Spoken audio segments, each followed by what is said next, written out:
सतगुरुदेव की जय। बंदी छोड़ कबीर परमेश्वर जी की जय। बंदी छोड़ गरीबदास जी महाराज जी की जय। स्वामी रामदेवानंद जी गुरु महाराज जी की जय।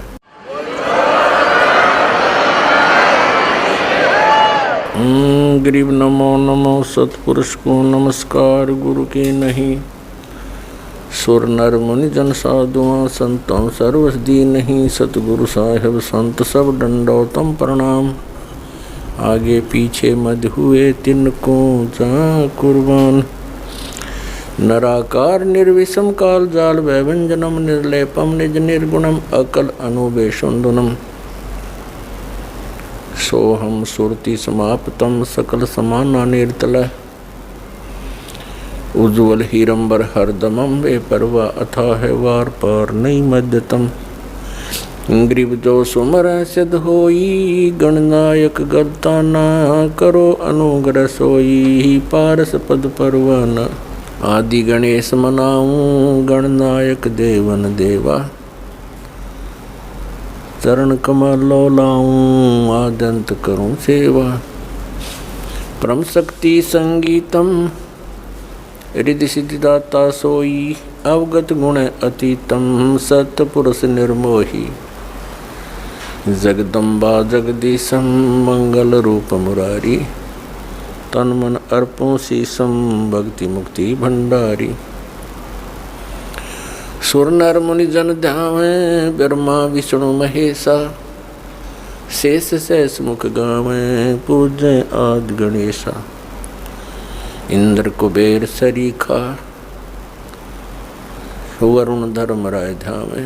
समर्थ जीवन जी का मन इच्छा फल पावे। 33 कोटि अदारा ध्यावे शेष 88।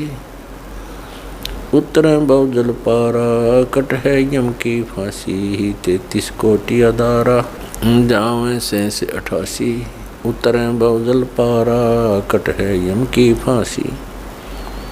सत साहिब कर जोरूं विनती करूं धरूं चरण पर शीसे।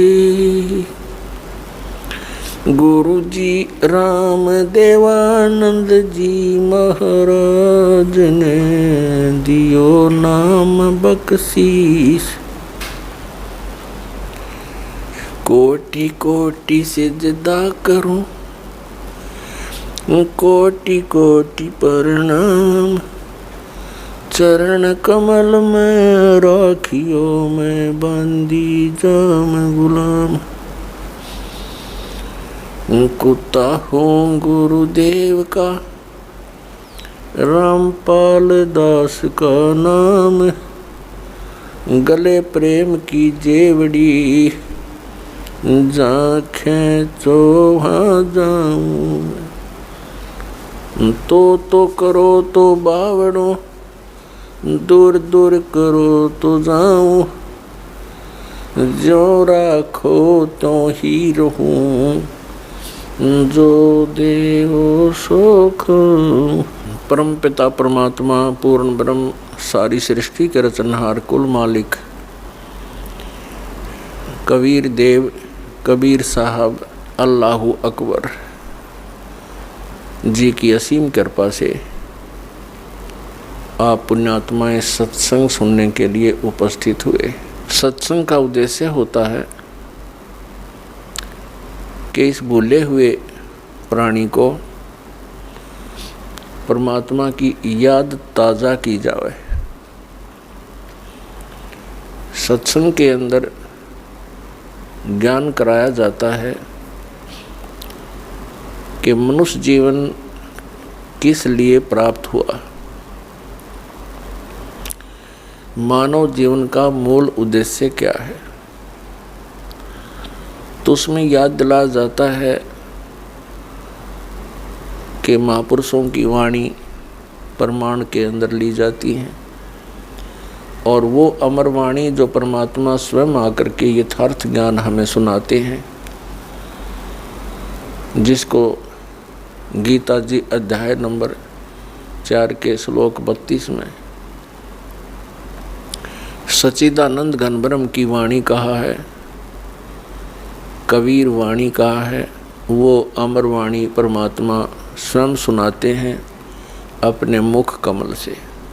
तो इन महापुरुषों की और परमात्मा की उन अमर वाणियों को आधार बनाकर सत्संग सुनाया जाता है, और उसके अंदर, सत्संग के अंदर सभी सद्ग्रंथ भी आधार बनाए जाते हैं, और उनके आधार से जो ज्ञान सुनाया जाता है वो सत्संग है। इसके अतिरिक्त अन्य कोई वचन सुनाते हैं, प्रवचन सुनाते हैं, सत्संग करते हैं, और वो हमारे पवित्र सद्ग्रंथों से या उन महापुरुषों की अमर वाणी से या परमेश्वर कबीर जी की अमर वाणी से मेल नहीं खाते हैं, तो वो सत्संग नहीं है, क्योंकि उनके अंदर सत्य नहीं है, सत्य का अभाव है। सबसे पहले सत्संग के अंदर ये जानकारी दी जाती है, मानुष जन्म पायक नहीं रटे हरि नाम, जैसे कुआं जल बिना बनवाया क्या काम। मानुष जन्म दुर्लभ है, मिले न बारंबार, जैसे तरवर से पत्ता टूट गिरे वो बहुर न लगता डर। परमात्मा पूर्ण ब्रह्म सत्य पुरुष कबीर देव जी, कबीर साहब, जो काशी शहर के अंदर एक जुलाहे की भूमिका करके और परमात्मा जो गुण रखता है उसका प्रमाण दे करके अपनी अमृत वाणी को उच्चारण करके यथार्थ ज्ञान देकर वो सह शरीर आए थे, सह शरीर चले गए। वो पूर्ण परमात्मा है, और परमात्मा के ज्ञान को परमात्मा ही बता सकते हैं। जीव तो अटकल लगाते हैं। कुछ श्रद्धालु कहते हैं संत को चाहिए कि वो अपना अनुभव बतावे, किन्हीं सद्ग्रंथों या पोथियों का सहारा ना ले।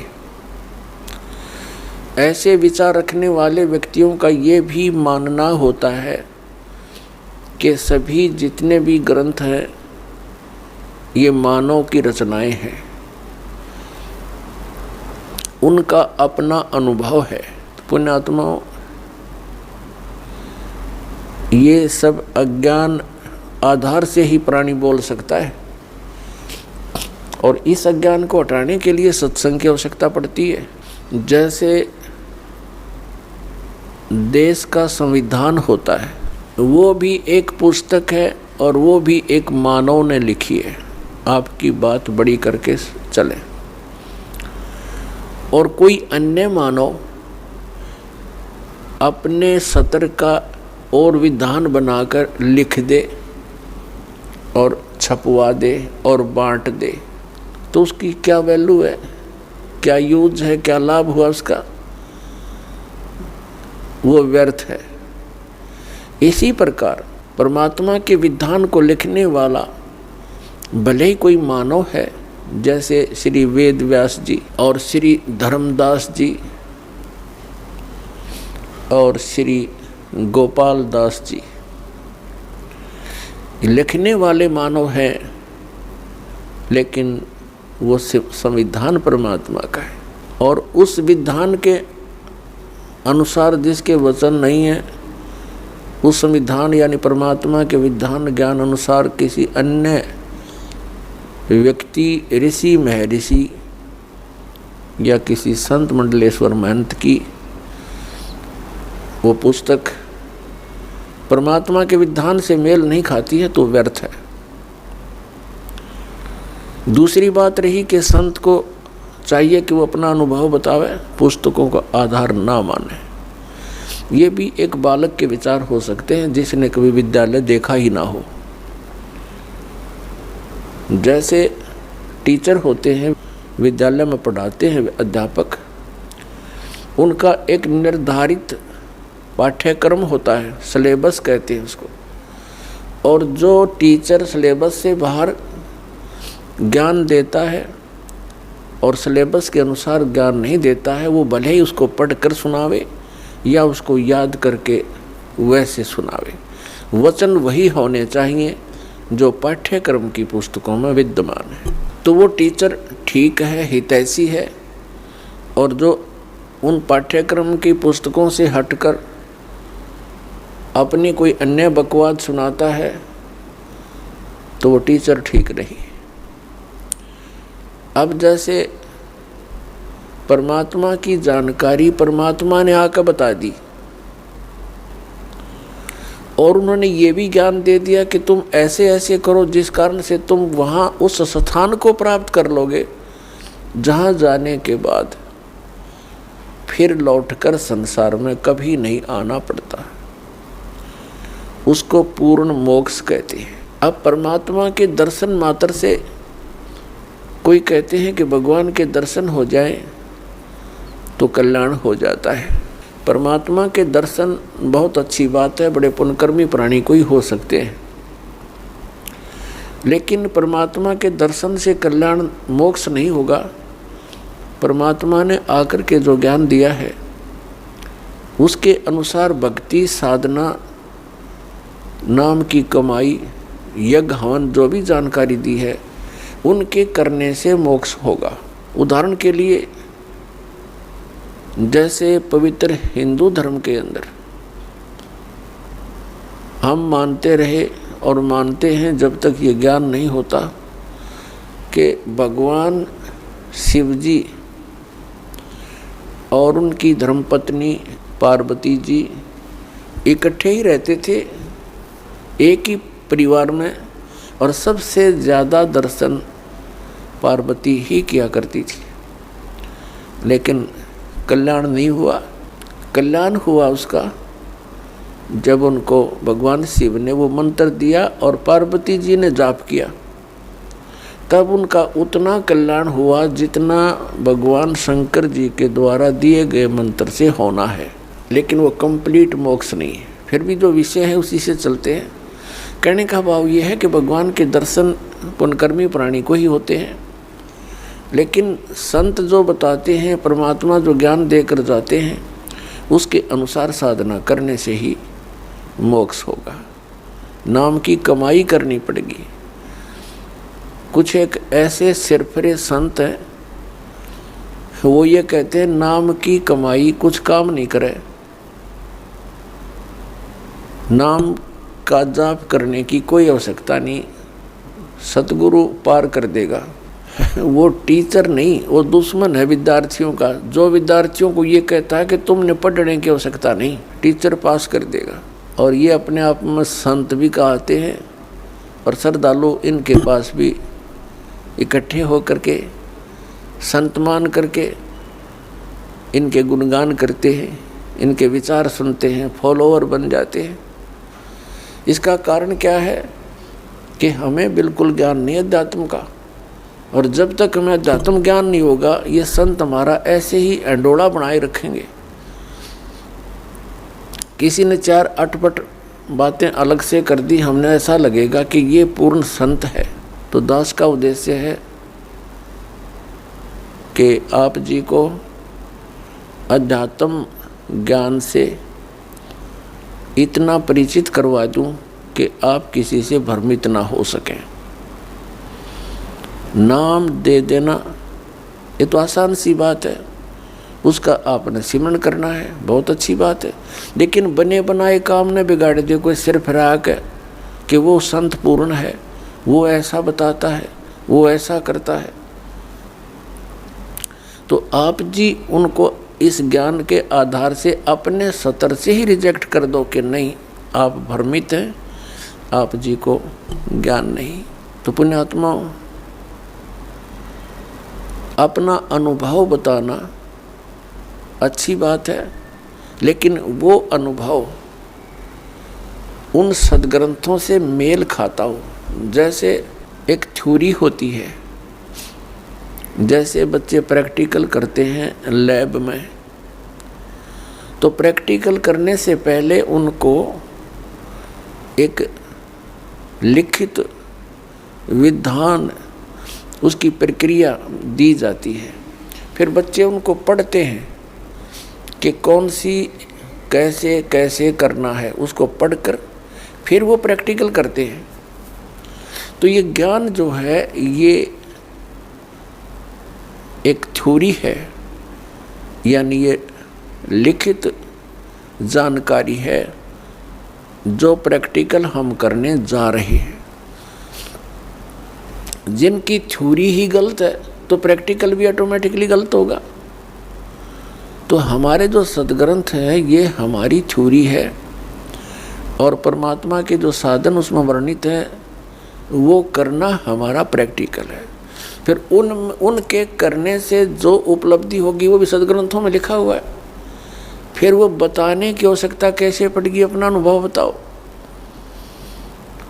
तो इस प्रकार ये भ्रमित व्यक्ति कदम कदम पर बैठे हैं, भ्रमित करने वाले। श्रद्धालुओं की कमी नहीं, श्रद्धालु को तो परमात्मा की एक विशेष कसक होती है